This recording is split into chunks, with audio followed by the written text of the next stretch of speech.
Hey guys, what's up? Okay, this is a video that I knew was going to be coming. I just didn't know when it was going to be coming because, yeah, it was all dependent on when all this was going to show up. Building a new machine. Some of you guys knew that I was going to be building a new machine. The last time I built a computer was back in 2014, I believe? Or was it 13? One of y'all will correct me. I keep thinking 14, but it might be 13. Doesn't matter. That was the last time I built a computer, and I put it online and showed you guys the finished product. Unfortunately, I never actually showed you guys, you know, how I actually built the machine. Like, I showed you a video of me building a machine for somebody else, but I didn't actually show you guys, you know, the footage of me actually building the machine that I currently use, which is what I'm using to currently, you know, record this footage here, this little piece, because the rest of my building is going to be done with my phone. Not that that matters. Anyway, yeah, I decided that when I finally got this together, I was going to actually show you guys, you know, me putting this together just for fun. I already put out a video on, you know, on basically how to put a computer together. And plus there's other tutorials that probably do it better than I do. So it's not like this is going to be a how-to, although you will pretty much figure out how easy it is to put this together with me, you know, putting this together. So this took me a while to get here, and it took me a while to research, you know, getting all these parts here. Like, just like with my last machine, I had to think very carefully about what I wanted, like what I wanted my computer to be able to do, what parts I was willing to work with, and of course do it in a, you know, budget-conscious way. I mean, I'm not made of money. You guys know I'm not made of money. I mean, I know you know I'm not made of money. So I had to be very careful putting this together, and I had to wait for the right time. You know, when tax season came in, plus saving up some money to get certain parts and looking for deals and looking for sales. And I was finally able to get all this together.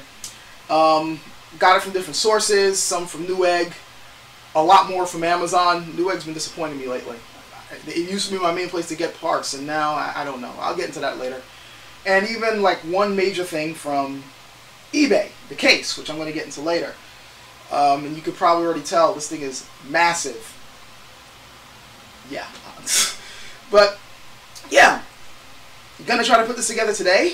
And, yeah, we'll see how well it goes.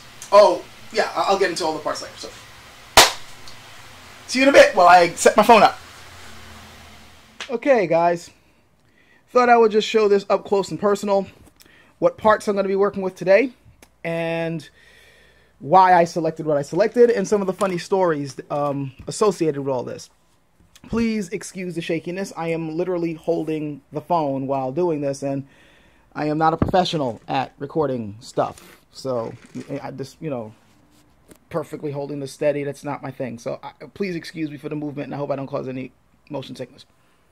So, as you can see right off the bat, this machine is going to be running off of an AMD chip, namely the Ryzen 5, or more specifically, the 1600X. After doing some research on the different chips, like there's different categories. You got the Ryzen 3s, the Ryzen 5s, the Ryzen 7s, and then the Threadrippers. I knew I wasn't going to go for a Ryzen 3 because I wanted a machine that was going to be capable of playing my games and rendering video and being able to do multi-threading type stuff. And so 3 was right out the window. That left 7 and 5. Now 7... the 1800X or the 1800 itself is supposed to be a really good chip. However, it's kind of pricey. At least it was when I was first researching it. And there's my tea. Give me a moment. Sorry about that, guys. I'm going to be building a machine. I need my tea.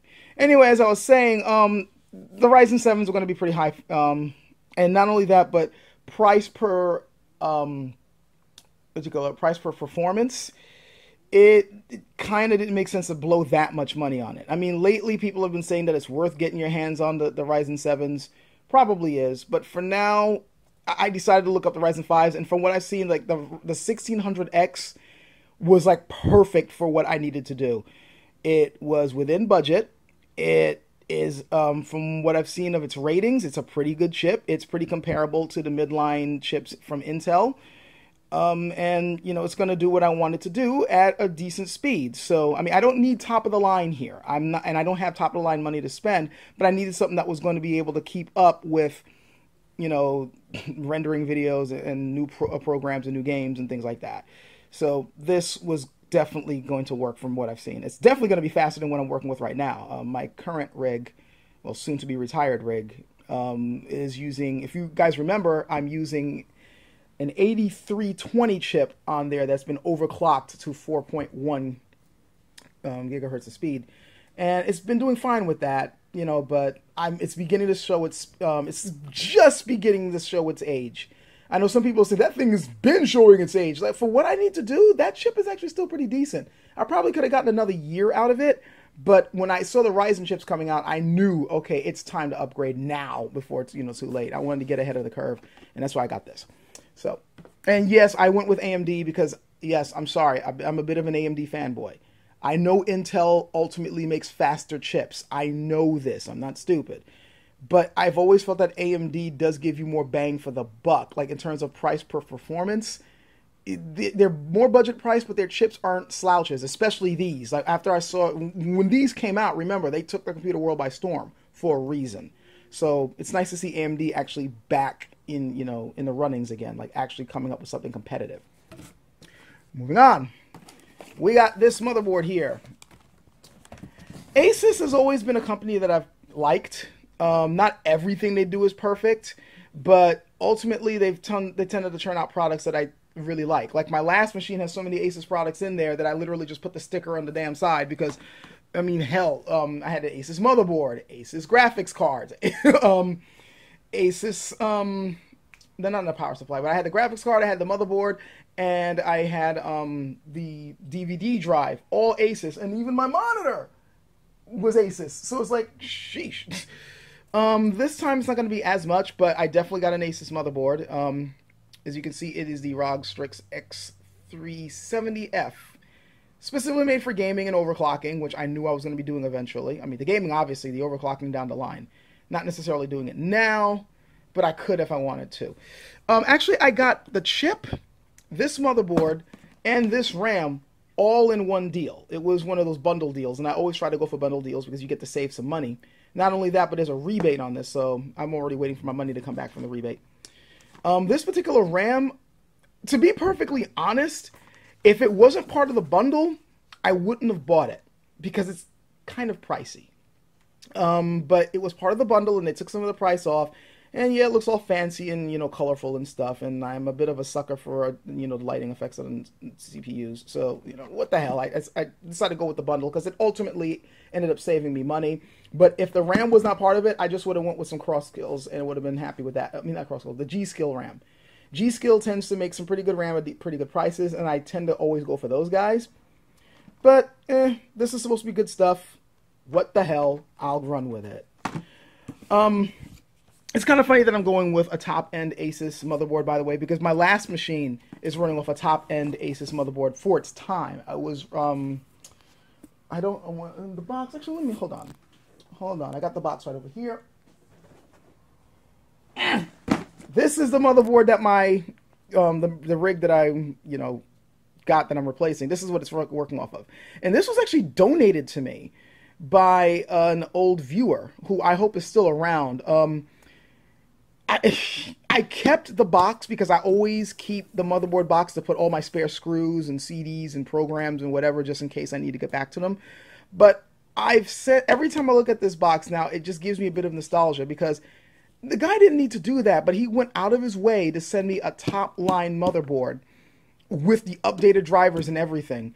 And it really helped me to get off the ground with that new machine. And that new computer of mine has since served me very well. In fact, even though I'm retiring it, I'm not getting rid of it. It's going to be my entertainment TV computer.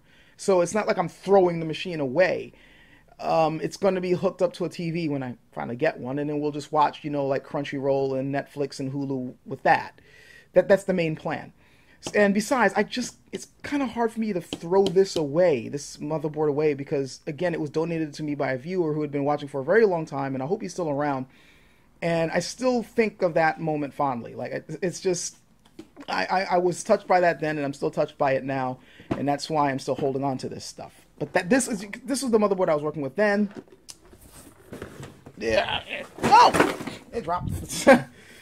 I'll put it back up later. But now this is the one I'm working with. I'm now upgrading to another one. I'm kind of surprised that they didn't name their new one Sabretooth as well, but I guess they, you know, rebranding and all that. So put that to the side there. I'm kind of rambling too much. I need to hurry up with this. This is old. I just put this in this box because I know I'm going to be using it, but this is actually an older purchase. So, because I knew I would need this. So, yeah, coupon that came with it. I don't know why. All right, so power supply. Let's just pull that sucker out first because you can't power any of this stuff up without power supplies, right? EVGA 650 BQ. Nothing spectacular about it. It's got a Browns rating. I've seen the reviews. It works fine. It's going to do what I need it to do. It's not going to pop on me, hopefully. It most likely won't. I've used their products before and they haven't died on me. And this is more than I need, so boom. And I know right now there's at least one viewer going, you went with bronze? Ew! People, one, I'm not made of money. You want me to have the money to do this? I got a Patreon for a reason. Seriously, if you want to support the channel, the Patreon is there. You don't have to, but hey, I'm not made of money, and yeah. But second, I've been using bronze labeled power supplies for a while now, and they've never failed me. Not once. The one that I'm currently using right now, and the other, I'm overclocking the other computer, and that power supply is still going strong. I bought that power supply back in 2014. It still works. You don't need to blow your money on, I mean, yes, you need to spend you don't be afraid to spend money on a good power supply, but you don't need to go overboard. At least I found that you don't have to. So, and it's a modular one, by the way, so there's that. Modular power supplies are always fun to use. Toolkit. I generally just use any screwdriver I happen to have on hand, but I thought it would be nice to finally get a dedicated toolkit for this sort of stuff because I'm getting a little tired of, you know, working with equipment that isn't necessarily good for the computer or it's hard to reach certain areas with it. So this will do. It's got all the bit parts I need and more than that. And not only that, but it's got a little flexible extension so it makes it easier to reach the hard to reach places, which I know I'm going to have to deal with. That there. Now, here's something new that I was not expecting to get. And this came with my research. I was just researching my case and like wondering if I needed to get another case. More on that story later. But while researching cases and looking up a review on the case, I happened to notice that they were complaining about the fact that it didn't have a Hotswap dock already installed with the case. I'm like, what the hell is that? Believe it or not, I never heard of those things. Looked it up, instantly found out what it did, and I'm like, I need me those. Because I am constantly archiving things in spare hard drives and just putting them on my bookshelf or on my computer desk. And then whenever I need something, I would just use one of those like wire kits, like those SATA wires, and you just directly connect it to the USB and a power supply. And then just, you know, access stuff from there. Like I only have one external hard drive, and the damn thing failed on me simply because an idiot dropped it while it was writing something. He's lucky he's still alive. But ever since then, I've just been using spare hard drives. Like, I got terabyte drives just laying around, and I got, like, you know, old raw footage and documents and stuff like that. And whenever I need to access them, I would just, you know, connect it via the USB. Well, this is going to make it a hell of a lot easier. Now, all I got to do is just you know, with this dock, I just slide them in as if there's, like, you know, spare cartridges or, like, a really giant floppy disk. And then just instantly access my data from there. That's going to make things a hell of a lot easier. And not only that, but the data transfers are going to be a hell of a lot faster because I'm not doing it via USB. I'm doing it directly through the SATA connection. So, yeah, I got me one of these. In fact, I got me two of these. This one is for standard size hard drives. And this one is for standard sizes and for laptop sizes, the 2.5 drives, which I have both. And being able to swap between the two is going to be very useful. So these are going to be going into my 5.25 brackets in the case. You know, normally where you would put your DVD drives, I got spares. I might as well fill them up with those and make them useful instead of just being these empty spaces like in my last case. Hard drives, of course, that's these two boxes, one here and one here. This one is a Toshiba 4 terabyte drive. This is going to be my basic storage drive. So this is what's going to be storing my videos, my movies, my music, my raw footage for making videos, things like that. That's, you know, documents. That's this. And this is already more than enough space because, well, I'll get into that in a moment. This here is another hard drive, and this one's a 2 terabyte. I haven't opened it up yet, obviously. It's a Seagate one, and I'm taking a bit of a risk with Seagate. It's a Barracuda 35, whatever. It's a 2 terabyte drive, and this one's going to be primarily for games. It's just going to be my game hard drive, and that's pretty much it. Maybe I might put some other game-related stuff on there, but for the most part, games on here, everything else in the 4 terabyte. And like I said, I'm taking a risk because normally I work with Western Digital. I just always have. They've never failed me. They've never let me down. The last machine, I haven't been showing the other machine. This, you guys remember him? You remember him? This machine has 3 Western Digital drives in there. 2 of them are 1 terabytes and 1 of them is a 2 terabyte. And then, of course, my SSD SATA drive, which is from Samsung, which I'll get into that in a moment. But, yeah, the Western drives have never failed me. They've never given me any problems, and they always get good ratings. Seagate, on the other hand, even though people keep saying that they make damn good drives, I'm noticing that they always have a higher, like a lower rating than the Westerns, and I see more stories of their drives failing, despite the fact that people keep saying that they're a really good company, and they give good bang for the buck. They always get big reviews from tech magazines and tech websites and things like that. And then when I look on Amazon or Newegg, you know, while it's not like, you know, like a 50% failure rate or anything like that, I still notice more people saying that their drives kind of screw up. So I was hesitant to pick this up, but I just couldn't beat the price. And the fact that more and more people are saying, oh, their drives are stable, they're actually pretty good, I decided, what the hell, let me snatch this up. And I figure, you know what, the only thing I'm going to be storing in here are games anyway. If it fails, I already got a backup drive, at least my old drive over there, that's got my games anyway. I'm not really losing anything. And the stuff that I'm worried about losing is going to be in the Toshiba drive, and Toshiba generally makes really damn good hard drives. So I figured it was worth the risk. Okay, I'm putting this down in the futon over there. And yeah, she needs to take a nap. She's had a long day. Speaking of hard drives, there's this. Now, this took some research. And I have to thank Blackerty on Skull's Discord channel for steering me in the right direction here. I was going to go for another Samsung Evo. Simply because I like Samsung's Evos. That's the SSD that I'm working with on my machine right now. I'm very happy with it. It's very fast. It's stable. Hasn't given me any problems. I really love the ease to which I was able to transfer from my old SSD to that one. So I'm like, you know, Samsung's going to get my money again. But then when I happened to have mentioned this on the Discord channel, Blackerty's like, why are you doing that? Why the hell aren't you going with an M.2? I'm like, because I'm not made of money. That's why. And he's like, they're not that much more expensive. You can get, it's going to be even faster than the SATAs. Why are you wasting time with that? And I was like, they're fast enough. SSD's already pretty damn fast. And M.2 is not going to be that much more noticeable. But then I finally decided, what the hell, let me start looking up the M.2s. And of course, the first M.2s I looked up were the Samsung ones, which, interestingly enough, were not rated as highly as their SATA ones, which surprised me. They were supposedly a little bit more expensive, but the speeds were apparently not as good, which surprised me. And then I looked up this company, which sells them at a cheaper price and are really damn fast for the money. So I was like, you know what? What the hell? They're not that much more than the 860 Evo that I was going to get. What the hell? Now, the one catch to this, which kind of annoys me, is the fact that if you look very carefully, I'm going to try to zoom in on this. There, you see, it's 240 gigabytes. The one I have on my current machine is 250. So I'm losing 10. And you already know that even that number is not exactly accurate. It's going to be more like 220 or something like that. So I'm losing some, I'm already getting a smaller drive than I currently have, and that, what the fuck, why can't you make this like a straight up 250? But I'm going to end up with more space anyway, because my current drive has both Windows 10 and a backup of Windows 7 in it, which I haven't deleted yet. And that's eating up a lot of space. This is going to have the benefit of just having Win 10 in there.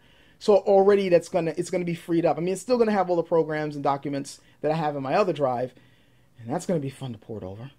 But it should still end up having more space in it overall than what's in my current rig, at least hopefully.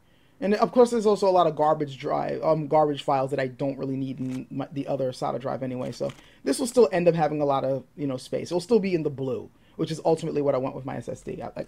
I hate any of my hard drives being in the red. Finally, last but not least, as far as what's in this box here, man, I've been talking a long time and I haven't even built it yet. Plain old Asus Blu-ray writer, because I still like using DVD drives for backups. And I figured it was way past time for me to upgrade to Blu-ray.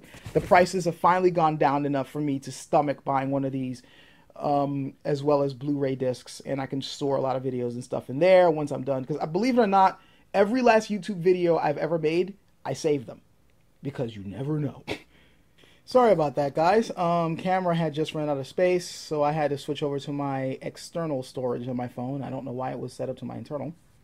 Anyway, like I was saying, you never know when you're going to need to back up your stuff. Like YouTube might get rid of my channel, or something stupid might happen to lose my videos. And besides, having an archive of your stuff, all your work is generally a good idea. And so I've burnt all my stuff. Like all my videos are ultimately stored in DVDs. Though I'm going to have to back those up because DVDs don't really last too long. So I'm constantly having to back up my backups and then back up my backups of those backups. So, insert your exhibit joke here. So yeah, and here I decided to get my hands on an anti-static wrist strap, which is the very first time I've ever gotten one of these. I've been building machines since '99. Not once have I needed to use one of these. Not once. And I wasn't thinking that I was going to be using one for this machine either. However, every now and then I get somebody going, well, you should, you need to use it because you never know. It might, your static stuff might... Look, if you're careful, it will never freaking happen. You have a grounder right next to you when you're building a machine. It's called your computer case.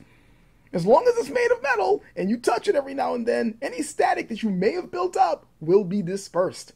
Just touch it every time you're about to touch another component, and you should be fine. But because I don't want to keep getting, you need to use, fine. I'll just get a wrist strap. Fine, whatever. Besides, it might be interesting just to see, how much of a big deal it is. But I've never really had an issue with static building machines, ever. But what the hell? Just for funsies, I bought the strap. Now, it leads us to the cooler. You're probably wondering, you got the CPU, but where the hell is the your freaking cooler or your fan? That's this right here. And this here is probably the biggest risk that I'm taking. At least I think it's a big risk. Here's the thing. I happen to like NZXT products, as I will show you in a bit. In fact, well, okay, let me just go right here. You already know this tower right here, okay? Please don't mind the bucket I was mopping before. This here is an old NZXT Phantom case. I love Phantom cases. I really like the design. I'm going to be getting to that in a minute. So the case is an NZXT case. And if you look very carefully here, that card reader that I installed, also from NZXT. And the new case is also an NZXT. And this here is also NZXT. So as you can see, I really happen to like the company's products. However, when it came to this... Oh, okay, here we go. I happen to have seen the reviews for this particular liquid cooler. And I liked what the reviews were saying about how good it was at keeping things cool if you overclock, how efficient it was. And not only that, but just how snazzy the, part that goes over the CPU, this part right here, how snazzy that looks with the lighting effects and the mirror and all that stuff. It just looks really freaking cool. So I'm like, I'm going to get me one of those. And that's when people started talking about how the water pump is not that reliable. Like, it'll die in you in like 5-6 months. And then there's things overheating, and now you got to buy yourself another freaking cooler. And like, I was just seeing constant reviews about that over and over and over again. People asking NZXT straight up, when are you going to fix these issues? And like, even like whether it was in Reddit, whether it was under tech forums, I was just seeing the same thing popping up, and I didn't see anything addressing this. Like, NZXT coming out saying, okay, we're improving the pumps. This is just a little. This is this is a quality control issue that we've tightened up, or this tends to happen anyway. Like, one in several thousand is going to fail. That's the nature of the business. I mean, I saw them all replacing people's coolers, like I saw that a lot, but nothing that seemed to be addressing what seemed to have been a problem. So it made me very wary of getting one of these. I was starting to look at, you know, other liquid coolers or just going with air cooling again. Believe it or not, this, again, the rig that I'm currently using, that all these parts are replacing, that's just got an air cooler in there. I'm trying to remember, it's Noctua. If you guys remember, I'm using a Noctua air cooler, and that thing's a beast. That thing's great at keeping things cool. And it's just a simple air cooler. But everyone's kept telling me, you need to go liquid cooling, you need to go liquid cooling. And I wasn't too sure if I was going to jump on the hype train on that. But after talking to some people and also talking to Blaggerty, he's like, I'm using one, and it hasn't been giving me problems, and I've had it for a very long time. So I was like, you know what? The prices have gone down. I'm not seeing as many complaints as before, because I constantly kept looking it up. And, you know, I do admit that sometimes many times it's the people who are complaining who tend to speak louder than the people who are happy with the product. But also I could counter that by saying that, well, then I would hear more silence if this was working the way it should. But anyway, I decided, what the hell? I'm going to try this out. I have a Cooler Master air cooler on standby if this thing fucks up.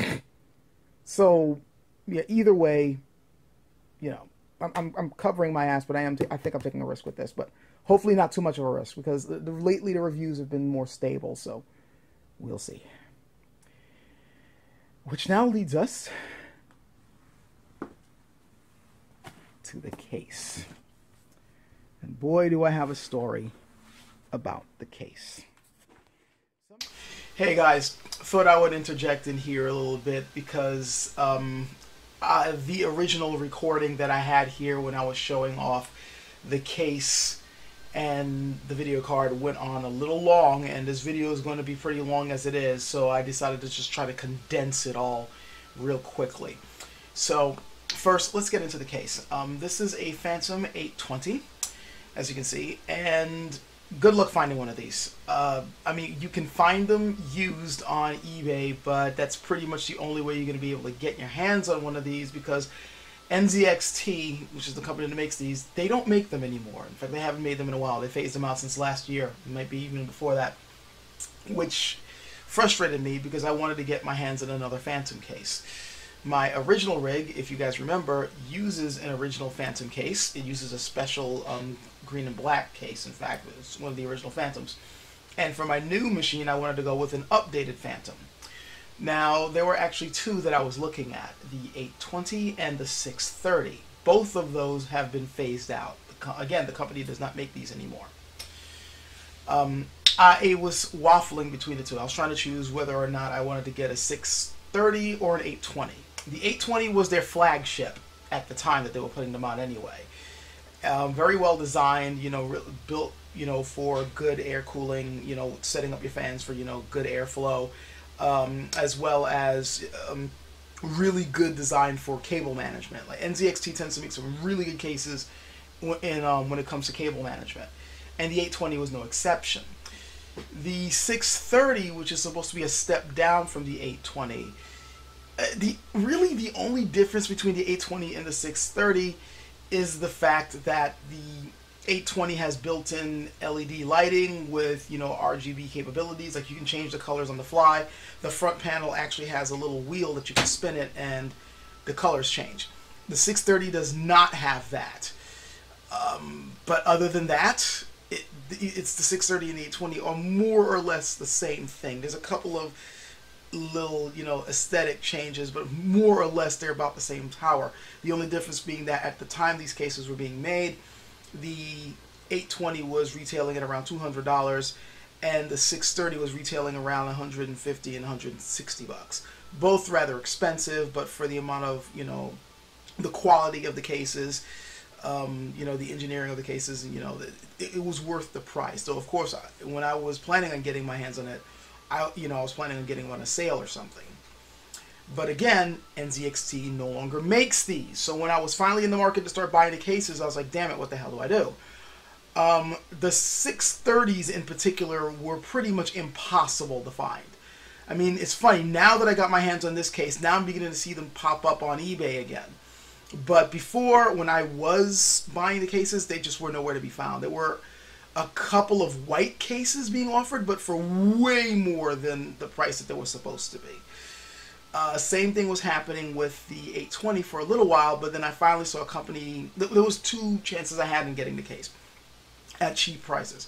One was a guy out in the East Coast who was trying to get rid of it, and he had it for an okay price, but the price kept going higher and higher every time I contacted him, I paid the money, and then it came down to shipping, and then all of a sudden the price for shipping was already pretty high, but I was willing to pay it.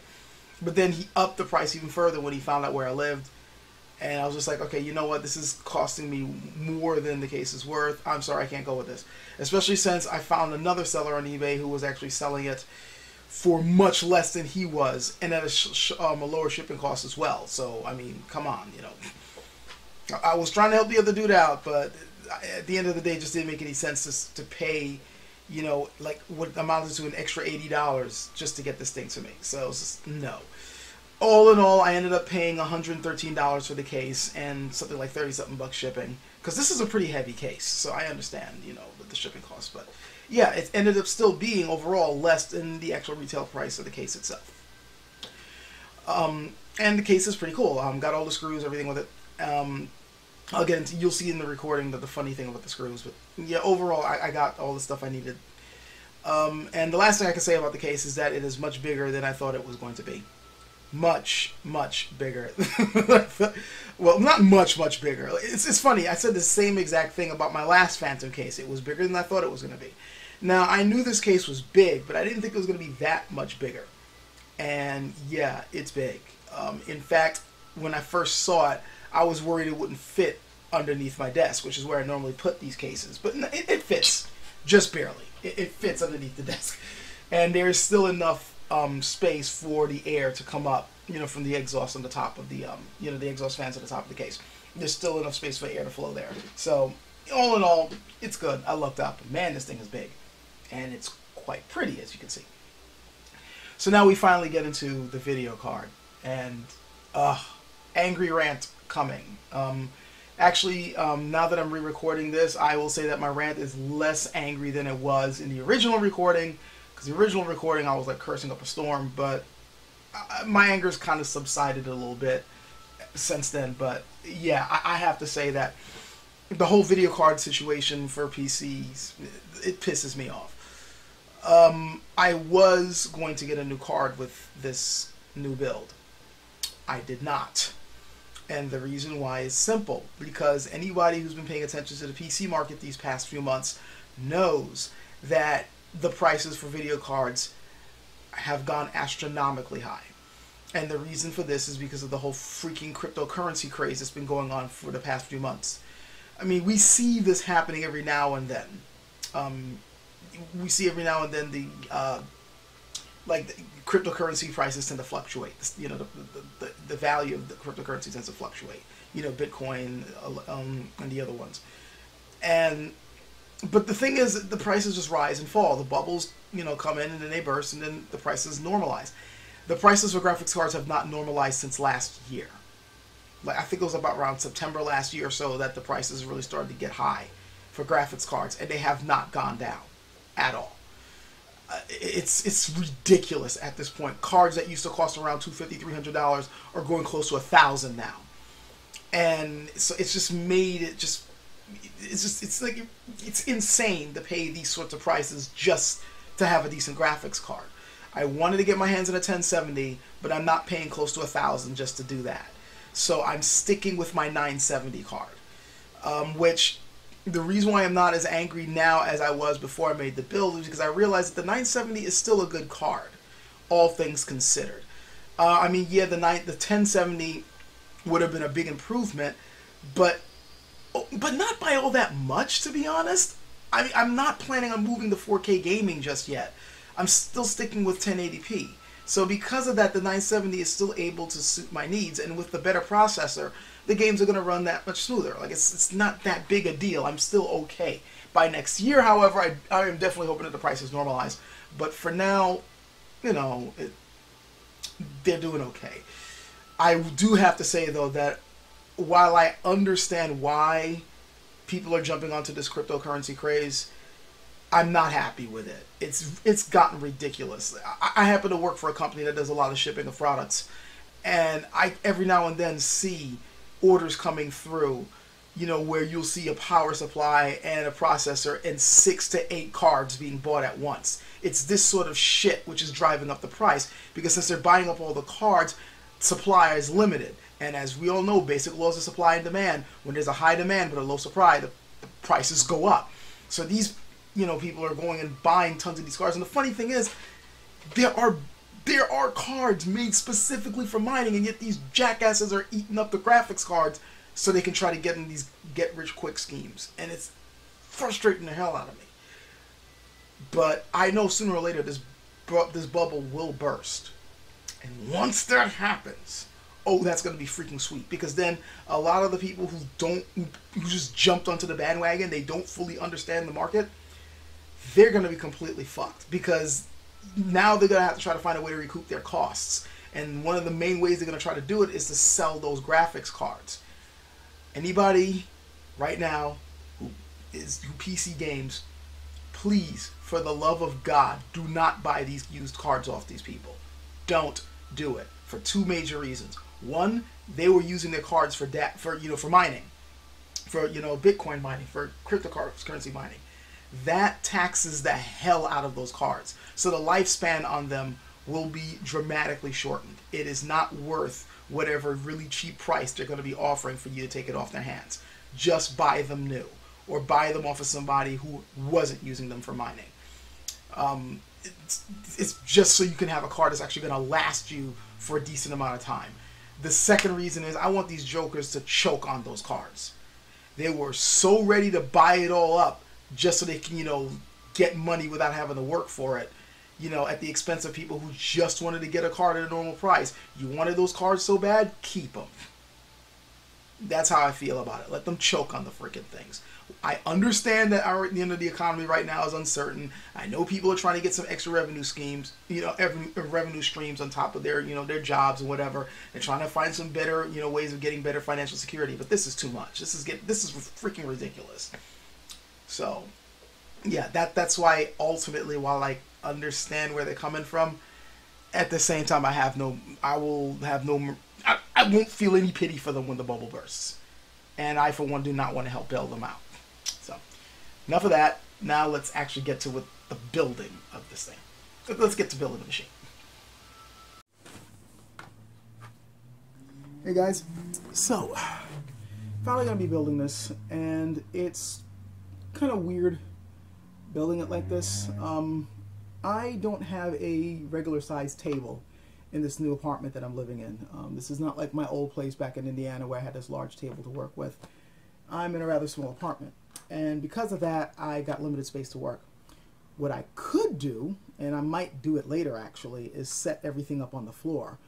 But for now, just for recording purposes, I'm going to be trying to do this on that little table that you saw all the boxes and stuff on. We'll see how well this works. Okay, so I'm doing this on the fly. All right. I already looked at the manuals, gave it a good once over of the case and the motherboard and stuff. And obviously, I'm going to keep on looking at them as I go through. But it looks like this is going to be a pretty standard installation. Nothing major, nothing that's going to. Where did I drop that thing? Ugh. Technical difficulties. Oh, there it is. Yeah, got the bracelet. Anyway. Yeah, it doesn't look like it's going to be anything major. It looks like it's just going to be a standard thing. The only thing that's going to probably give me a few little twists and turns is putting in that new cooler, because I've never put in a liquid cooler before. This is my first time. But I doubt it's going to be that much different from putting in an air cooler, other than, of course, the cable routing and stuff. But as far as the brackets go, it doesn't look like that's, that much of a difference. Bracelet. Can't believe I'm putting this thing on. You don't need... Anyway, apparently You got to connect this to here, and then of course you're going to be connecting this to something metal, which would be the case right here. And again, this kind of proves my point. If you just reach out and touch the case before you handle a sensitive component, you should be fine. This is just making you touch the case all the time. If you're mindful enough, you shouldn't need this. I feel like taking this off right now. I might take it off, to be honest with you. I don't need to be on leash. So, let's get this over. And, oh yeah, something I didn't really go into. Looking at this motherboard, and of course it's got stickers. Yeah. I actually cheated. I had opened up the motherboard before I did this recording. I had opened up the motherboard when it first showed up. The other parts I haven't opened up though. But I just wanted to take a look at the motherboard. Got all my cables. This is... oh, that's if I'm doing SLI, which I'm not doing. Oh, I don't think I said with my rant. Yeah, the video card is going on here. The video card that's going in this case is my old video card, the one that I'm currently using in my current rig. It's a GTX 970. It should hold me for at least another year or two. I'm hoping by the end of this year, or if not, then next year this time, I'll be able to pick up a 1070 or whatever happens to be a better version. But yeah, until then, I'm pretty much stuck with the 970. But the 970 is not a bad card, so at least there's that. Otherwise, I'd be extremely pissed off. Like if I was still working with a 760, or worse, if I was still stuck with that 660 from way back, I'd be pissed. By the way, I still have that 660. It's actually right there. I'm looking at it right now on that bookshelf. Okay, so I got my setup drives, got my screws, and this just now goes into, well, I see a couple of standoffs, but standoffs? Hello? Hello? Standoffs? Hello? Okay, I got standoff here, and I got... This is really odd. Normally, I get at least 11 standoffs, and this time I'm seeing a rather minuscule amount. I'm seeing one in here and two in here. What the fuck? Are you serious? You have no standoffs. Wow. Just wow. I might have to go into my old box after all. I mean, okay. This is where we're going to the screws. This case is supposed to come with its own screws and stuff, obviously, right? Well, I actually have two sets of screws for this case. Happy accident. When I got this off of eBay, the listing stated that this did not come with the screws, which was a problem. So I contacted NZXT and asked them if they had any spare accessories for the 820 case still floating around. They did. By the way, one thing I have to give to NZXT is that they have fantastic customer service. Every time I've inquired them about something, most of the time they've been able to help me out. For instance, the last case, because my son was running around one particular day, he had accidentally cracked the door open and messed it up. I asked NZXT if they could sell me a new door. They gave me a replacement for free. That was way back in, I think, around 2016. I mean, again, and every time I've asked them questions about their products, they were quick to answer. They had talked to me about the Kraken. They still didn't tell me if they had fixed the pumps, but they were saying that they're supposed to be reliable. And then again, they got me some screws right here. Also, here's the funny thing. When this case finally showed up, even though they said it didn't come with the screws, it did. So I should be fine, right? Well, I actually opened the box, and while at least the kit that NZXT gave me, most of the screws are in there, but I noticed some are missing, particularly the standoffs. There's supposed to be 11 standoffs, and I think there's something like 4. And this one, which came in as a huge mess, you can't help that. It's going to be jostled around by UPS or whoever's bringing it in. Things are going to get knocked out of where they're supposed to be, because it's supposed to be like, you can tell like there's little compartments in here. I don't know if you can see that. but they were all over the place. But that can't be helped. But when I was finally picking everything out, there was only one extra standoff in here. Yeah. So I'm probably going to be pulling standoffs from elsewhere. I do have some spares, thankfully. And if worse comes to worse, I'll make do, but that kind of sucks, you know, that, you know, I don't have all of them. 2 cases, and in between 2 of them, I don't have everything yet. What can you do? You know, shit happens. I should be thankful that I got these at all, considering that, once again, this case is discontinued. But it still kind of surprises me that the motherboard didn't come with, it came with a few, but they're really small. And to be perfectly honest, these particular standoffs are not, they're shorter than the ones that came with this case. So I can't really mix and match them. This is going to be an interesting production, I can tell. What's this? Coupon code. Oh, that's if I want cable mod cables.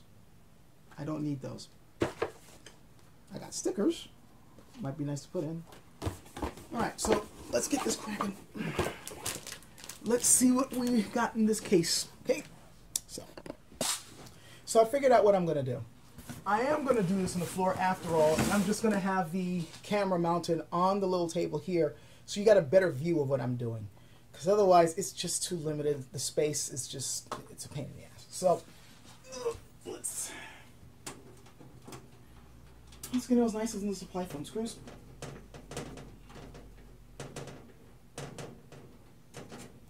You know, it's funny. I saw one review that was complaining that the thumb screws were hard to unscrew and put back in. I'm not really finding that to be a problem. They came off pretty easy, really smooth. Maybe it's because this thing is slightly used. So, though I noticed one thumb screw here is longer than the other. That's kind of odd. And also there are these washers. I don't know why they got washers on here. It's not like you really need them. I guess they... Did these come with washers? It's really odd.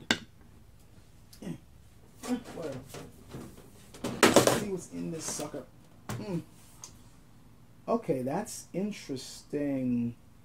That wasn't originally there. That's not originally part of the box. Okay, I see what they did. This fan, they mounted it on the bottom. Normally the fan is supposed to be back here. But they put it on the bottom. That's... they probably set it up so it can pull air in. I'm assuming that's how they had it. Of course, you got this one right here. Is this supposed to pull air in, or is this supposed to blow air out? I think it's supposed to pull air in. So maybe that's supposed to blow air out. How the fuck did they have this set up? Huh. I mean, you got a fan up here, which I'm going to be getting rid of it because the radiator. I'm planning on putting the radiator up here so that the air can blow out, up and out.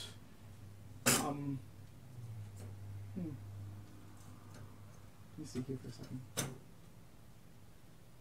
Yeah, it seems to me that this is supposed to be sucking it. Yeah. I mean, I can do a little paper test, but that's what it's kind of doing here. Cables, of course, are all over the freaking place. That will be remedied, I promise you. If it's one thing I can't stand is bad cable management. All this shit's gonna be back there. All of it. SI. This is definitely going to take a few looks at the manual to get right. I will tell you that right now. At least these are all here. This is all in place. The locks are in place. It's cool. Please tell me they actually have the caddies. Otherwise, I'm going to be mad as fuck. They do still have these. These actually come out, which is cool. It's for people who want to have the radiators mounted in the front, which I'm not going to do. I want them up here. I wonder if it might be a better idea to put the radiator on the bottom. And I mean, if you know, maybe I might keep this here and then put another fan back here. I do have another fan.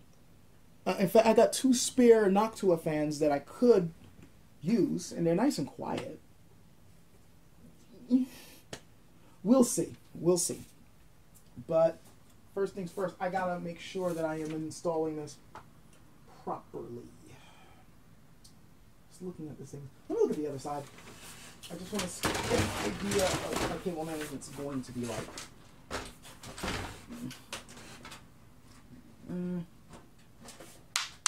Whoops.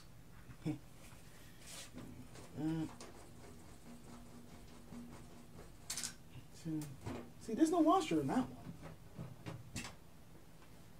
Looks like they're mixing and matching thumb screws. That is really weird. Like, you got some that are shorter than the other. Like, what is up with that?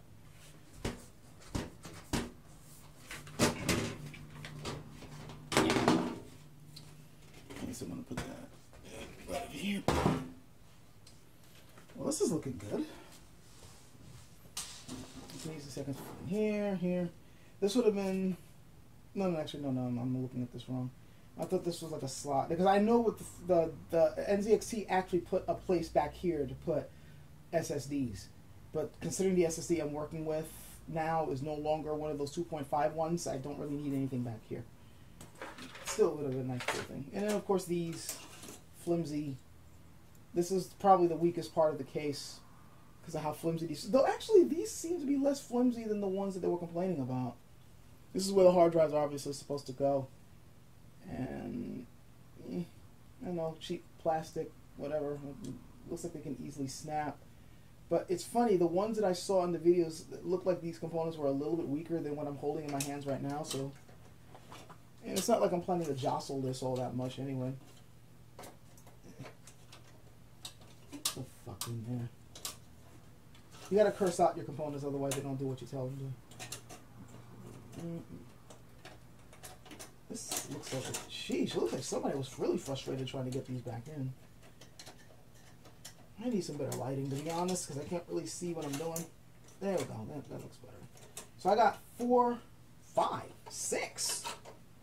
Shit, look at that. I got 6 places to put hard drives in. And that's the door back there, because my foot hit it. This is obviously going to be all the shit that, because this is all here. So this is this panel that's powering that up. This is going to be the fan controls. I can tell just by looking at this. This is most likely going to be fan controls. This is going to be the panel. So you see here we go. This is the USB connector right here. This is, yep, power switch, sound, reset button, all the USB 2.0 connections. Do not connect while PC is powered on. What is this? Is this for lighting? Like, this looks like the... I think, yeah, it is lighting. That's straight up lighting. Yeah. Okay. I know what that all is now. And I could probably just route it through these things here. And I could, yeah, this has definitely been used. You see how weak that is? Normally these are really tight. Like, you can see up here, these are more or less uniform. You look down here, this is all disheveled. So this obviously was used before to shove cables in. And I don't see any reason why I should break that trend. That's probably where I'm going to be routing cables as well. Unless I need to route them differently, considering that I'm going to be using different components. So, when we get back, I'm going to start mounting the motherboard, because I'm going to cut it off here. There's no reason to, while I'm shifting things around. When I start putting in the motherboard, I'll let you guys see that. So, hey guys, back again. And what do you know? As you can see from me turning on the lights, I got the motherboard installed, and guess what? All my complaints about, oh man, I don't know, I don't have enough standoffs and all that, well, I needn't have bothered, because the standoffs were already installed. Yeah, they were already pre-installed in this case. All I needed to do was just line the motherboard up and put the right screws in, and I had enough screws to do that too. So, you know what? I don't know if NZXT themselves... I'll light it up again. It's just that I don't want the glare to mess you up. Let me just do it this way. I don't know if... I think, now that I'm thinking about it, I think I may have read a review before that stated that the standoffs came pre-installed in the case. Either a video said it or a review. Somewhere in the back of my mind, something's telling me that, and I'm just now remembering it. But I don't know whether that was the case or whether the people who had this case before me installed them in there. But no matter what, that was, you know, a nice surprise. So that just made installing this a snap. So obviously the next thing to put in would be the cooler. Now, the last time I built that machine, I had put in the RAM first because that cooler was freaking huge.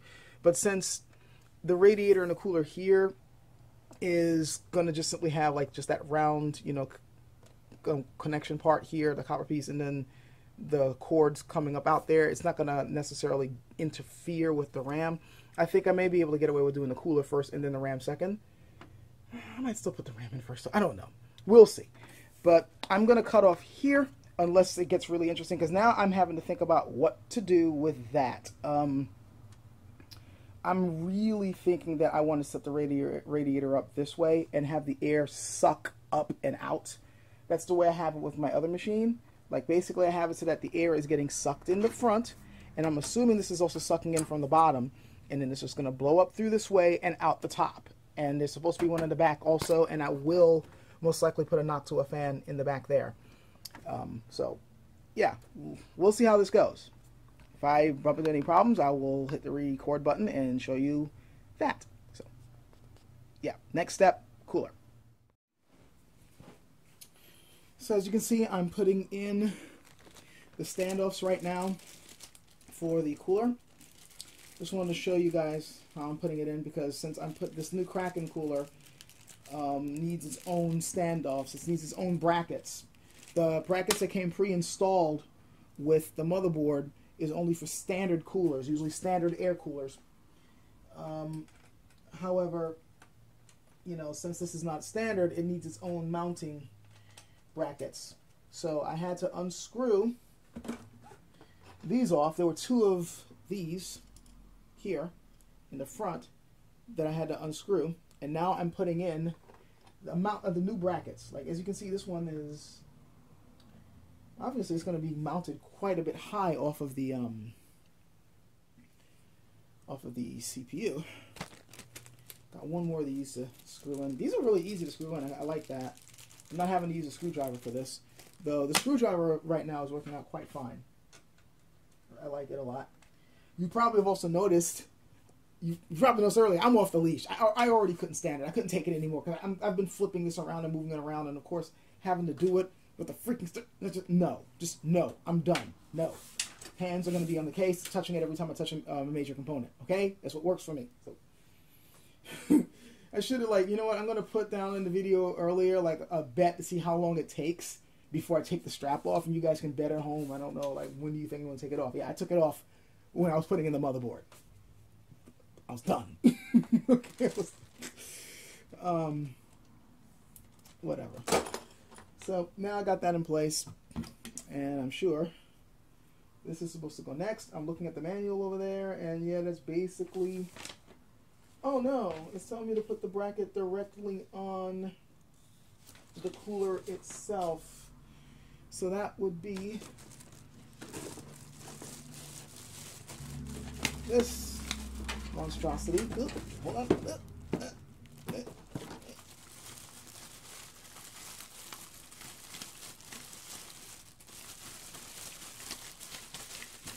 Plastic! It's ungodly spawn of Satan. Okay, so yeah, this I'm gonna have to take off and put this on, because this is for Intel chips, and we're not working with an Intel chip, are we? No, we're working with, you know, AMD. So I think you're supposed to twist this kind of clockwise, and then it comes off. That's what the manual's telling me. Yeah, you're supposed to twist this counterclockwise.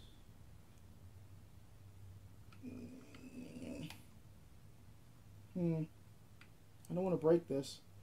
Obviously, I spent a lot of money on it.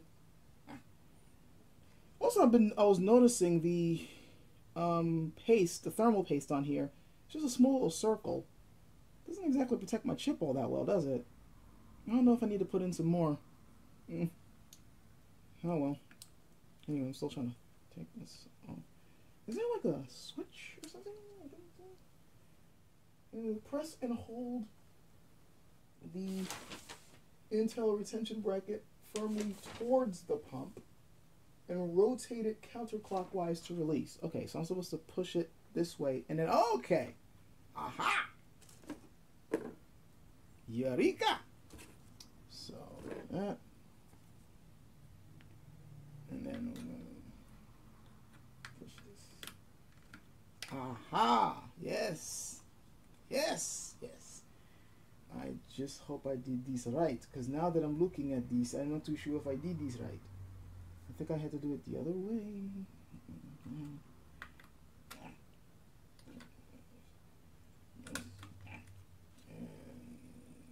That looks more like it, maybe? Cause, like, all right, I'm gonna figure this out. But yeah, you guys get the point. I'm gonna like do this, and then of course I'm gonna put the processor on there before I mount everything, obviously. And then we'll see how I figured out like which way this is, because this is obviously gonna go in like that, right? And then that leads me to wondering which way this should be. Like, you know, should this be straight up? Should it be off the side? Like, how am I gonna do this?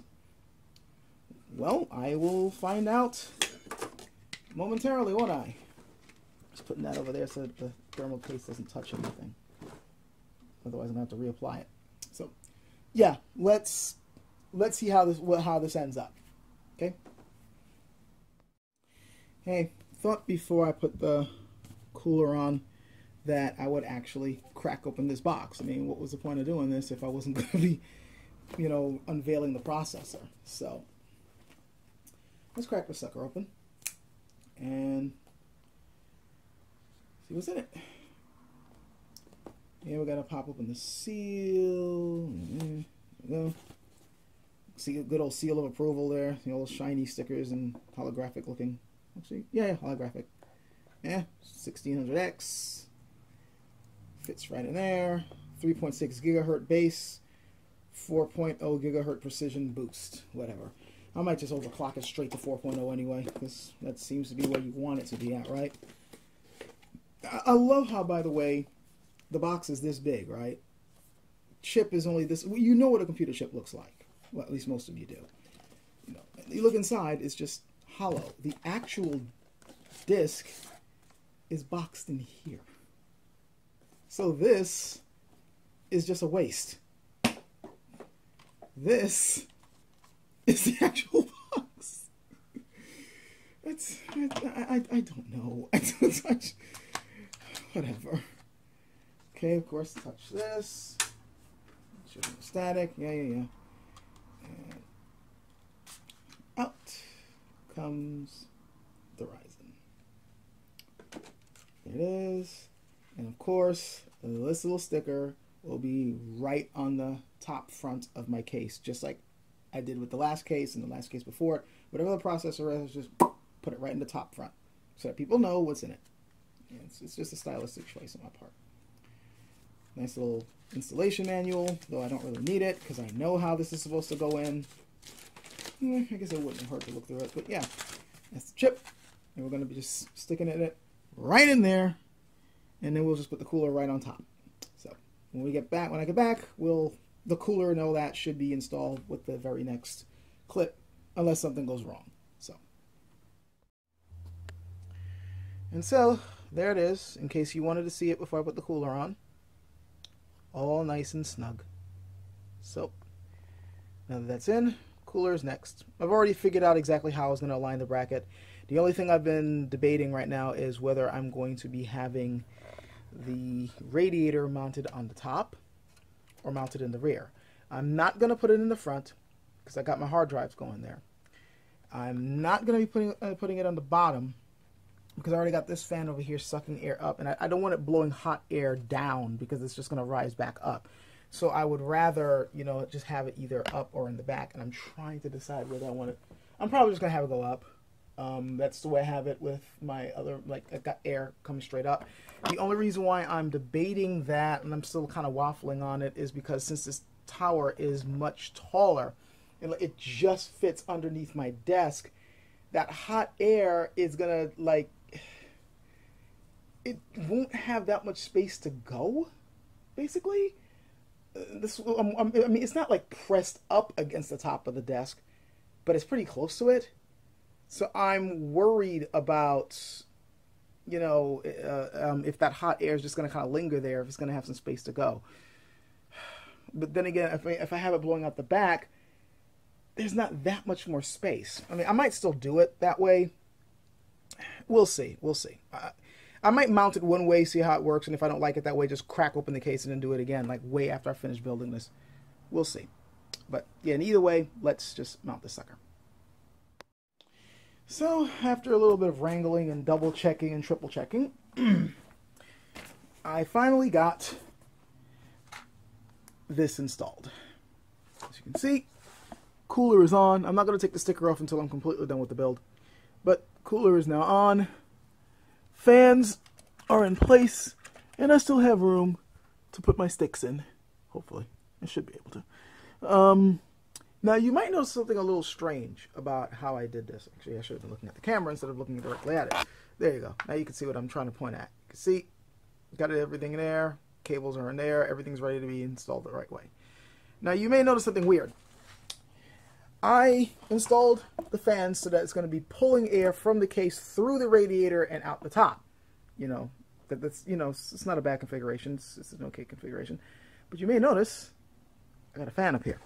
This was pre-installed in the case. This is one of the pre-installed fans. Now, you might be wondering, what the fuck are you doing? You already got a radiator here with fans there. Why the hell do you got a fan on top? So that I can have a bit of a push-pull configuration thing going on here. Because, honestly, to get the best out of your cooler, you want as much cool air going through as possible, right? But that would mean putting the radiator in the front. Getting cool air coming in. That's why a lot of people put their radiators in the front. So you get the cool air pulling in from the front through the radiator, and then all the exhaust goes out the top and the back, right? But I got this in the way. And while I think you can unscrew that part there. I kind of don't want to, because that's where I want my hard drives to go. I don't want them on the bottom. I'd like them on the top. So, and of course, you know, the other solution is, well, why don't you just fucking put the radiator, you know, down there and have cool air coming through from the bottom upward? Well, there's not that much clearance, I don't think. I mean, I might later on change my configuration so there'll be clearance coming through the bottom and pulling up that way. Maybe, you know, I'm thinking about it. But in the meantime, I'm just like, you know what, fuck it. It's fine the way it is right now, where, you know, I got the air coming in through the bottom up the top like that. So, you know, going through here, I'm gonna and I got like cool air coming through here anyway. No, actually, no, this is blowing out. Now that I'm looking at this, yeah, holy shit, this is blowing out. So I think they probably had a radiator here, and this is going out that way. That can't do. No, this is gonna go back here, so that we can. I might put another fan in here to pull air up through here and up and out that way.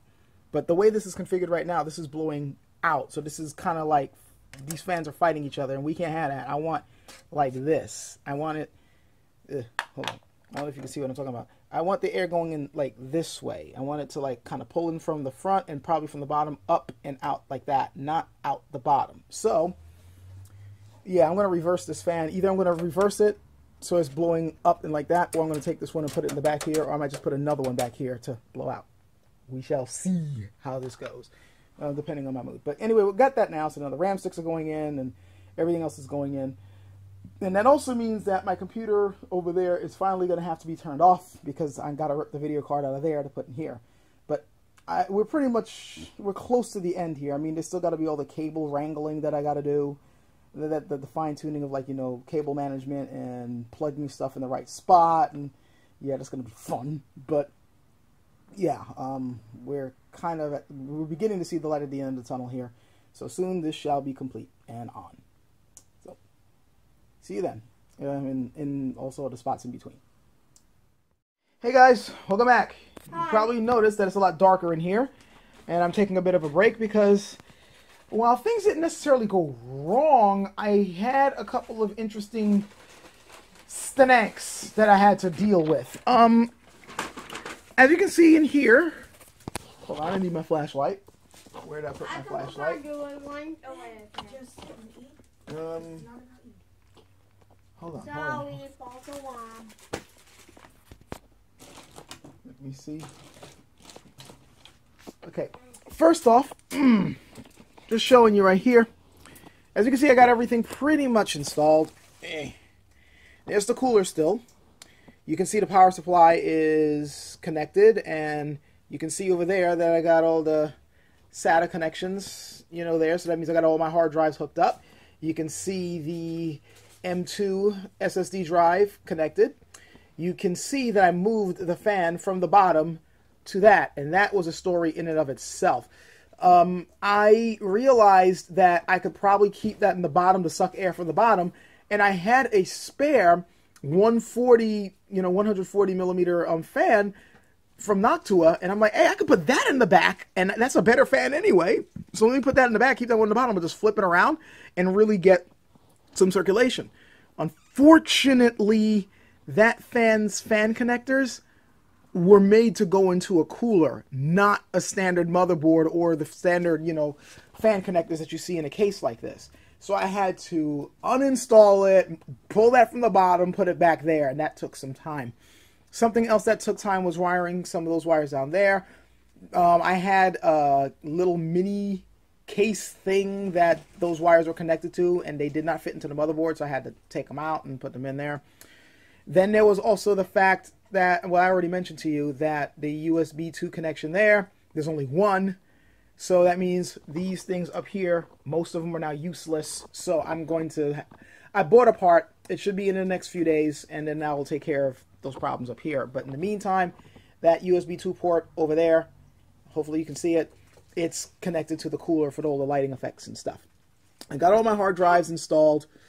Everything's good to go, hopefully. And as you can see in the front here, I got all my docks set up. There's my Blu-ray drive. There's my first dock. There's my second dock. All installed. And I am really proud of myself. Ugh, excuse me. This thing is heavy. I am really proud of myself for the wiring. I mean, I wasn't too happy with the wiring up here on the top of the cooler, but that can't be helped. I just really hate how they... I guess there was no other way they could do that. But I really don't like the wiring set up there. I wish I could have made it cleaner, but there wasn't much I could do. Still, though, for all the wiring I had to do, and I had to do quite a lot, because remember, I'm connecting the cooler, the fans, which I had... Remember, I got the radiator fans, I got the top fan, I got the rear fans. I got, you know, 2 hard drives there, 1 Blu-ray, 2 docks. I mean, there was a lot of freaking wiring I had to do, and as you can see, it's pretty much nice and clean.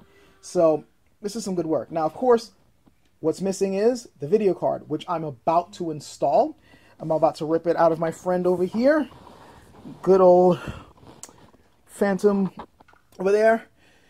Time to retire her for a little bit. Though, the funny thing is, once I finally buy a new video card, I'm going to take the 970 out of here, put it back in the black and green one, connect that up to a TV, and that will be the entertainment one. While this will be my main working machine and gaming machine and all that type of stuff. So, yeah. Taking a break for eating right now. And after that, I'll install the video card, put in Windows, and we'll see what happens from there. I'm pretty much done. Well, he's done. And she's still eating. And... yeah, so, yeah, see you in a bit. Just thought I'd show you guys the video card before I put it in. I'm finding it kind of amusing that this 970 card, which is still a decent card. I mean, I wanted to upgrade to a 1070, but this still works. But this is a, you know, an Asus card, and it's a Strix. And that's an Asus motherboard, and it also is branded Strix. So I guess even though this is not the card I wanted to put in here, it's... I guess serendipitous in a way. You know? See, it's a Strix over there, and whatever. Going in now. Just one, and that's of course what the card looks like. It's still a beefy looking thing.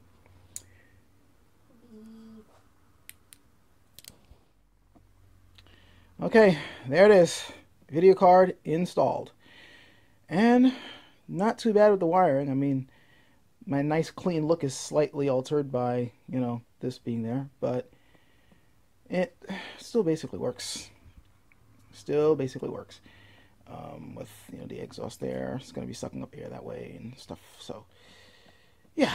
A little bit more about, before I start powering this thing down, because everything's pretty much ready now for me to install Windows and all that good shit. As you can see, you probably can already tell that the power supply is actually put with the fan pointing down, which is the first time I've ever really done that with a bottom-mounted power supply. I usually have the fan pointing up so they can suck some of the bad air up and out. But this time, since I have a decent amount of clearance in the bottom of the case and a decent filter, I decided, what the hell, let me take the, let me do it the way that most people say you should and have the fan on the bottom. So now that means that the power supply is self-cooling. It's not going to be part of the ventilation system. But the rest of the ventilation system should hopefully work out fine. I got air blowing in from the front. The problem is it's kind of blocked by that. Not much I can do about it. I'm hoping that enough air comes in this way. But if not, well, I'll try to set up another fan on the bottom to blow air up that way. I got that sucking up air. I got that sucking up air. So, yeah, here's hoping for the best. At this point, all I really need to do is just hook this up to the monitor, hook up to my peripherals, and turn this sucker on and hope it actually turns on and everything else works. So, yeah, we shall see. Let's set this sucker up. So, let's see where we're at with this thing, shall we? Just plugged it in. Let's hit the power button. Boy, it would kind of help to flip the switch. There we go. Well, that's a good sign. Power button. Aha! Ah, ha, ha, ha, ha. It lives! It lives! Yes, yes. Everything's working as it should. The fans are spinning. Yes, the lights are on. Yes. The CPU is on. The video card is not spinning. That's not a good sign. Hope it's getting power. It might not be getting power. I might need to check up on that. Unless this thing is set up so it doesn't spin, unless it, you know, whatchamacallit, like unless it gets hot. I know some video cards are like that. I need to make sure this is like that too. Or it might need an extra, I don't know. I'll check in a moment. Well, the light's on, so hopefully it is on. I'll find out once I plug the monitor to it. Yeah! Look! You see its glory, its beauty, its genius. Alright, enough of that. I'm about to put the top back on. The reason why I had the top off was because I realized too late, because I actually did turn this thing on earlier and realized that I was hearing a horrible rattling noise immediately. Like I'm like, what the hell? And then I realized that that fan that I was putting on top of here to kind of help pull the air up while these other fans are pushing the air up, the propeller was going against this thumb screw there. This is the screw there. It was the propeller was constantly hitting it, so I had to take it off. However, something that might amuse you guys. Hold on for a second. Okay, so remember this thing. This right here is the old one. And you may know the old one had two fans over here. These two fans, let me give you a close-up of them. Yeah. Now these, and if you take a good look, you'll realize that these are the same damn fans that go in the radiator over here. So, later on, I'm going to put these on the other side of the radiator to pull the air up. And that will help to keep things even extra cool. Maybe. It depends. I might do it, I might not. But it's something I'm seriously thinking about doing. By the time I get the USB thing to install in here, I don't know for sure whether I'm going with that or not. But I definitely want a little bit more airflow in here. So, besides just the front fan, I want something else to kind of push air in to help pull, so that cooler air is coming out. Like, remember, you're pulling out a lot of hot air. And I want to make sure enough cool air is going in to keep things cool. The liquid cooling is helping, yes. It's making it more of a closed system, but there's still going to be some heat generated out. And plus, I don't want hot air blowing through the radiator. I want cooler air blowing through, which means you need fresher air going in. So that's why I'm thinking of going with, you know, this plan. I'm thinking about, you know, having a whole push-pull configuration. Anyway, I'll be back in a moment where we're going to be installing Windows. Okay. So, time for a real moment of truth. It's one thing to see the basic stuff turning on. It's another thing for, you know, the machine to actually be functional. So let me just turn on the power supply. That just turned on. Now we're going to hit the power button right here. And now, the moment of truth. Screen. And yes, my desk is a mess, but it's today everything's been all over the damn place. Okay, the monitor just turned on. That's good. There, that's a very good sign. Very good sign. So we got our setup. This thing is detecting. That's not good. Why is it having a CPU fan error? And yes, I got my fries there. I'm eating dinner while fixing this. Okay. Got our BIOS. It's obviously the wrong time. It is not Wednesday, you know, 12:08. This is actually Tuesday. Hasn't even crossed over into midnight yet. So at least recognizing the right process and all that. It is bothering me that it keeps saying that there's something wrong with the fan. Probably doesn't realize that I'm using a liquid cooler or something. I don't know, but we're going to have to fix that. But at least this is on. That's what's important. So what I'm going to be doing is installing Windows. I have Windows already set to go right here. And this little USB stick, this little Samsung USB stick. I got Windows in here, and I have the latest version of the BIOS on here, as well as some other important stuff like my passwords, some important bookmarks. They're all in this little thing, so they're going to help me to get started with porting over my data and stuff. Oh, the fan control, though. I'll start messing with that, and I will be back later when everything is all stable. But at least this is turning on, you know. It turned on first try. Everything seems to be working. It's just the fan, for some weird reason, is telling me that it's not working right, so I got to figure out what's going on with that. Interestingly enough, I had the same problem with my last build, the 2004 Phantom machine. It was telling me that the fan wasn't working right, even though it was, and I just had to keep on, you know, I forgot exactly what I did, but I just kept on, like, turning it on, turning it off, until it finally realized, oh, it is spinning, so. All right. Be back when things are a bit more smooth. Okay, figured it's been a while. I've been busy getting all the software and stuff done, so I might as well show you what I'm up to right now. This so far is working just fine. Just want to show you a little bit more of my cable management here, because I was busy talking to someone in Skull's chat room, and they were talking about the cable management, and they felt that it could have been a little bit better, but I honestly think that this is as good as I can get it, and I will show you why in a moment. Let me get my flashlight, because I know you can barely see anything. Okay, so here is the whole thing, the whole case, okay? Here's the bottom. Now, I mean, see that right there? That's for the side fan. That's why it's sticking out there. I still don't know whether I'm going to keep the side fan on or not, but I do want some type of extra air coming in. Here, that's the best I can do as far as that SATA connection.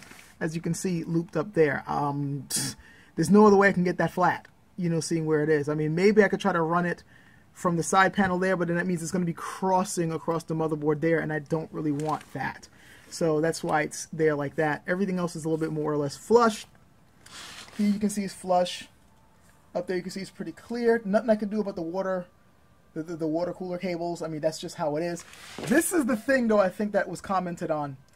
And again, I talked about this earlier when I was building this machine. I really don't like how these wires were set up. There's really no way to tuck those out of sight properly. I mean, that's the best I can do getting it up over there. I can't cross them that way. That little wire over there is too short to really tuck anywhere else. I mean, what else can I do? I mean, I could try to push that back there, and that's about the best I can do there.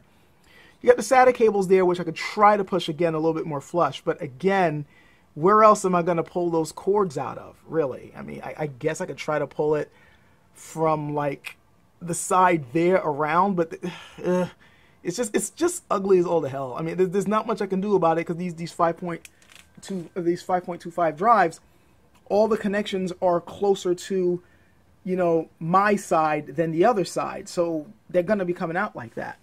I think all things considered, this is as clean as I can get it. And honestly, I think I'm still proud of how clean this is, considering how much more of a mess this could have been. Anyway, enough of that. What I'm doing now... Hold on for a second.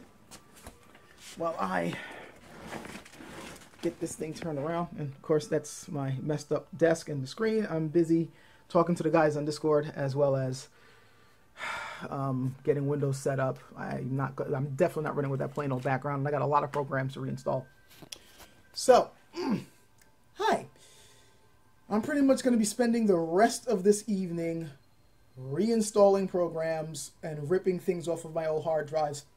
That's another reason why I'd gotten that those Hotswap docks, because now I can just simply rip the hard drives out of the old machine over there, just plug it in, it's connected via SATA, and I just start copying. I should be done by tomorrow. And by tomorrow, I mean, like, you know, around 1, 2 o'clock in the morning. It's 9:54 over here right now.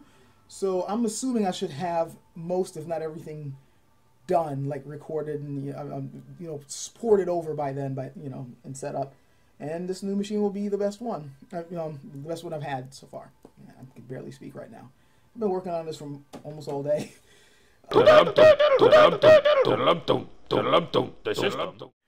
Hey guys. Okay, so update.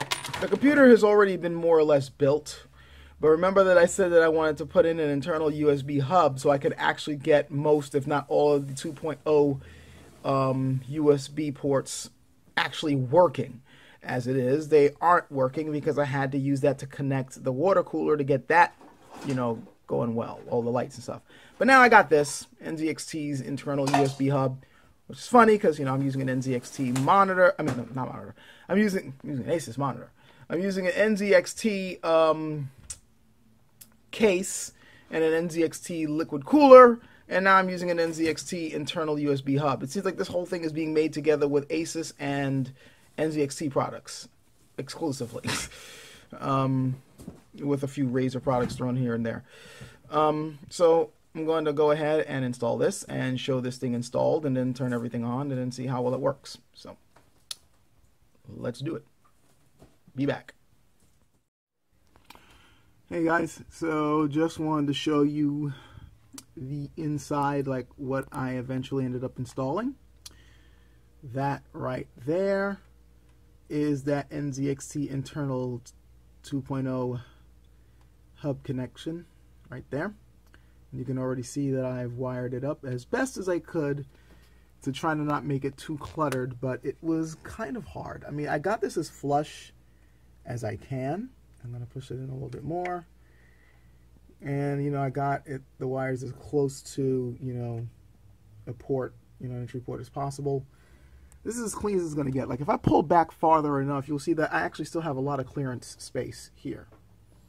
But, you know, it's all these wires. Like, the more wires you put in, the harder it is to make everything clean. And I got a lot of wires going on in here. All because the freaking water cooler here just had to need an internal USB 2 connection. Whatever. But yeah, now I got that, so that means now that I got these wired here, I got the cooler and my top two. I got two USB 2 ports up there. Hold on. I don't even know if you can even see up here. Okay, here are my connectors right there. As you can see, it's real close. I'm going to try to zoom in for you so it can clear up. Okay. So right there you can see I have two USB 3s. Well, one of them is being taken up by my Bluetooth dongle there for my controllers. And then here, all these black ones are obviously USB 2s, and I got one spare USB 3, and then the other, the dongle's taking up the other USB 3. So that's what, down here, that's what that little gadget, is for. That's what it's for. So I was able to open those up and still have the water cooler connected. That one wire you see coming straight up, you know, up and down, that's that wire right there, that's the one for the cooler. And these two there are for the those USB ports up there. So, in a moment I'm going to boot this up and see if everything works, and we'll go from there.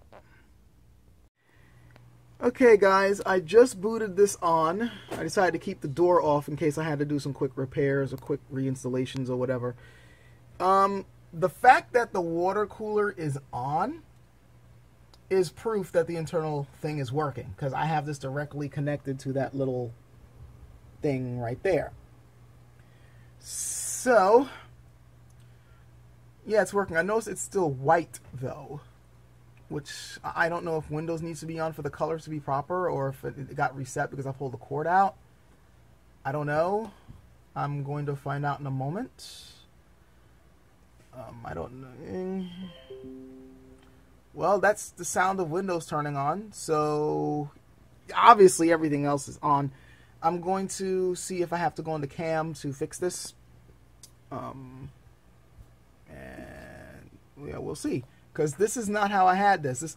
That thing I had it pulsing and all that type of jazz. So, but the main thing is like, oh wait, there we go. It just changed colors. That I don't know if you can see the glare is in the way. Let me turn off the flash. Okay, yeah, you see that? That's how I'd set it up. See? The NZXT is like pulsing like it's breathing, and the ring of light is changing colors slowly from greens to blues to purples, and then back to green again. So yeah, that at least, so now I know it's working, just because that's on. I mean, obviously I'm gonna like connect things to the USB 2 port to see if that works, but yeah, I'm pretty sure it does. So yeah, that's, let me zoom in again. This is the machine in its glory. Now with everything on the way it should, everything working the way it should, well, mostly everything.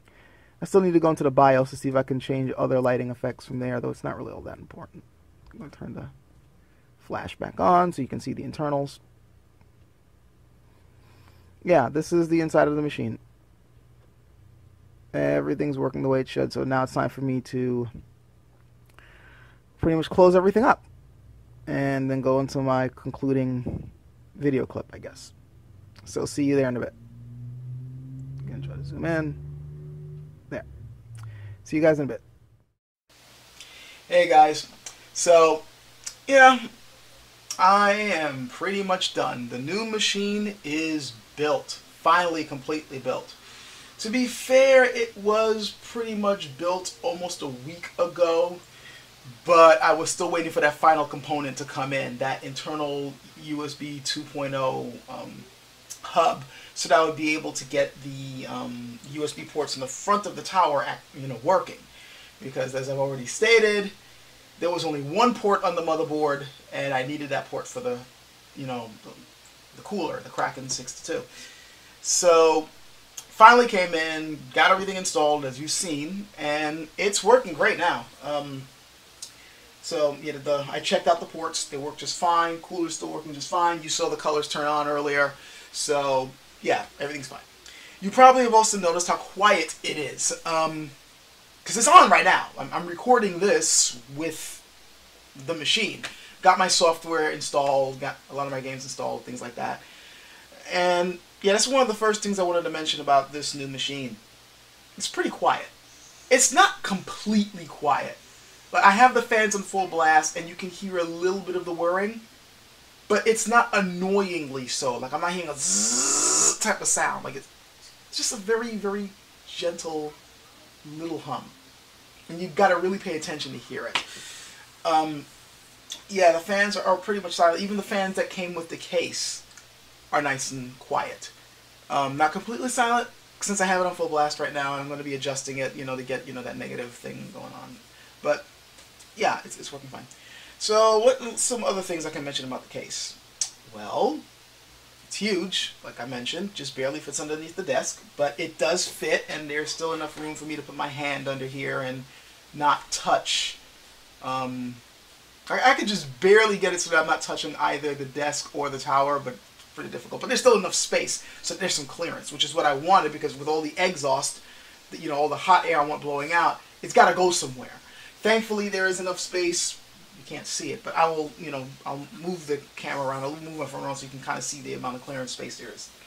There's enough air that's going to blow a lot of hot air away. from the machine and keep everything nice and cool. I, of course, like the design of it. It's, there's a reason why I picked this particular tower, because I love the look of it. It is pretty sturdily built. It's, whatchamacallit, it's, it just looks good, and it handles things, quite well. It has a lot of space in there. It had plenty of space for, the cable management in the back. I didn't want to show you guys the mess back there, but I, cleaned up the cables as much as I could in the back. Not that it matters too much, because, well, it's the front end that's where most of the air is going through, and it's pretty much clear. There's good airflow going through there, as far as I can tell, and as far as you guys can see. Again, it's, it's pretty good. One other thing that I think I forgot to mention, and it was like during my installation, one of my Hotswap docks, like I had, like you remember, one of my Hotswap docks can take 2 hard drives, not just one. Well, it turns out I was, the SATA connectors that I had, some of them were just straight connectors, and others were bent at a right angle, the parts we connect. And some of those right angle ones, I was having a problem getting into the dock because it was blocking the double port.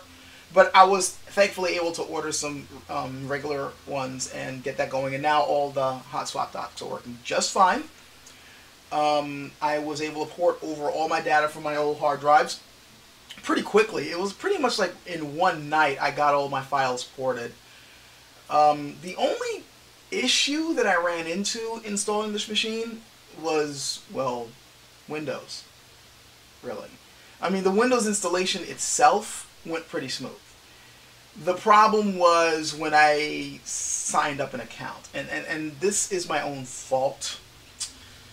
Normally, like, the last version of Windows I had, last version of Windows 10, because I had Windows 7, and then there was that, that whole mandatory update thing where you could turn 7 to Windows 10 for free. And at the very last, the last few days is when I finally opted in. I was waiting for them to get all the kinks out first before I switched over. You guys may remember that. I think I may have talked about it on my channel. If I didn't, well, whatever. But I finally ported over, and I kept everything under a local account because I didn't really want to have, a Microsoft account hooked up. But this time, when I was installing Windows, I'm like, what the hell, I might as well. That way I'll get access to all the features. Maybe there's an Xbox 360 game that I might want to get my hands on, because you need a Microsoft account in order to download that and be able to play it on your machine. So I'm like, what the fuck? What the hell? And that was a mistake. That was a mistake. Because, I mean, I can sign in just fine. The problem is, this is connected to an old account of mine, and the one that I usually use for Skype, because, Skype is now bought out by Microsoft, so that got linked in. So I thought, well, let me just use the account that I use to sign in with Skype as my main account, since I still use Skype every now and then. And the problem is, it wants to verify that it's me. Like, it lets me sign in with it and everything. Like, obviously I'm able to get it on my computer, otherwise I wouldn't be able to do this with my machine.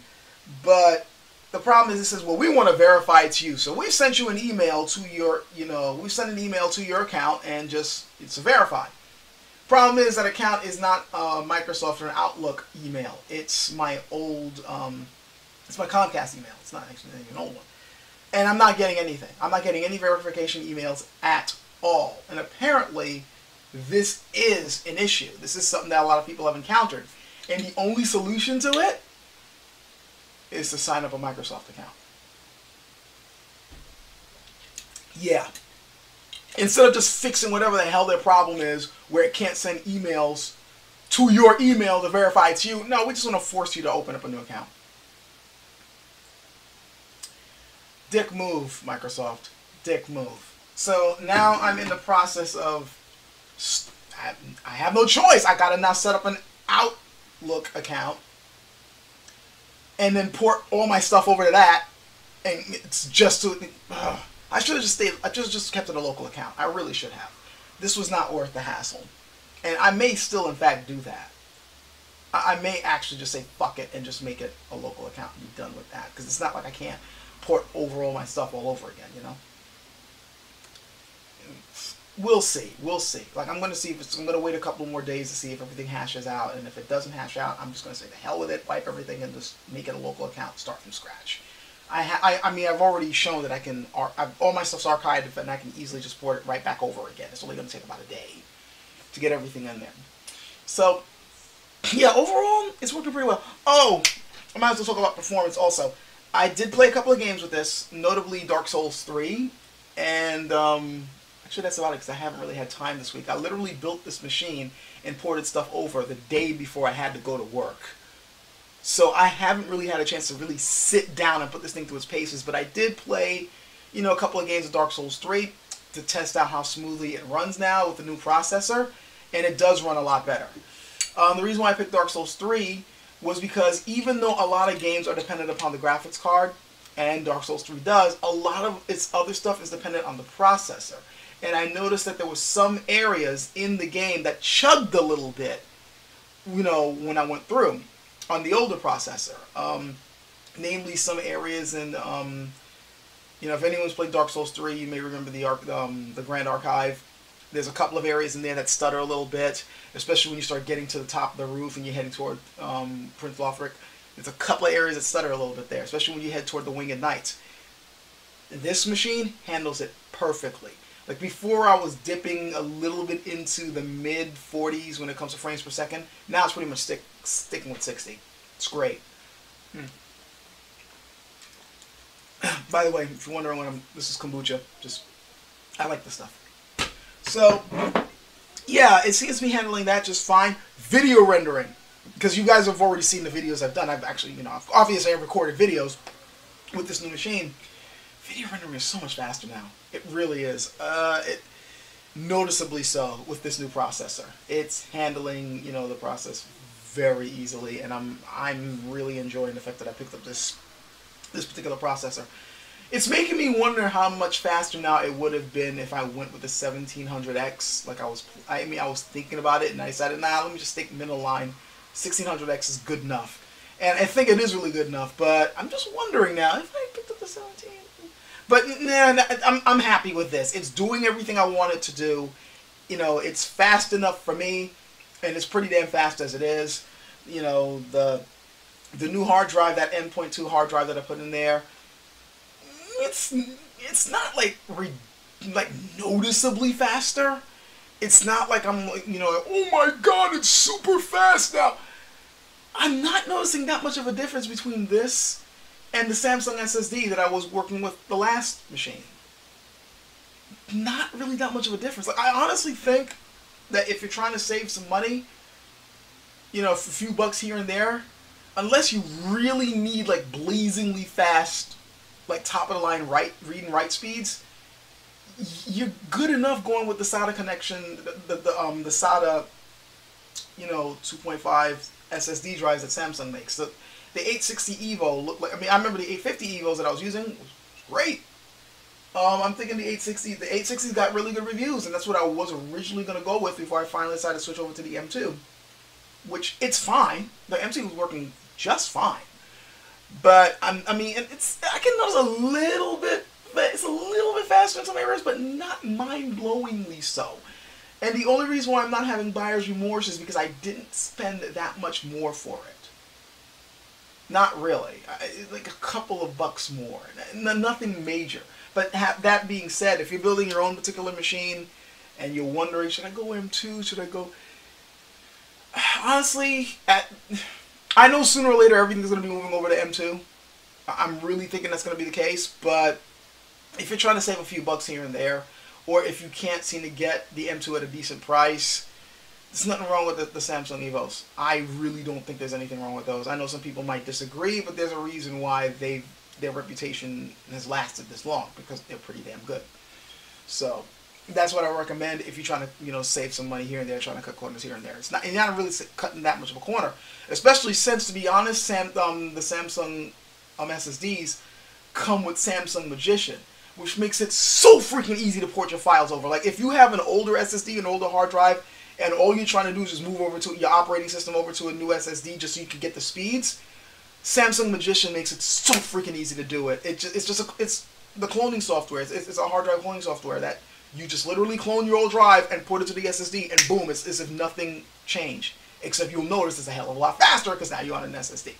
So, or a bigger one. Like in my case, I had gotten a Crucial one before, but it was a much smaller drive. Then I switched over to the Samsung a couple of years later, cloned everything over to the Samsung one, which was bigger, and I did notice that the Samsung one performed better than the Crucial one as well. So, so yeah, but that's another reason why I would say if you want to quickly go over and grab that, because you got, not only is they rated pretty well, but it's not that much slower than an M2.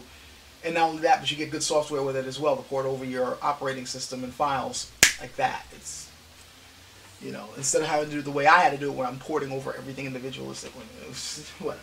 But, yeah.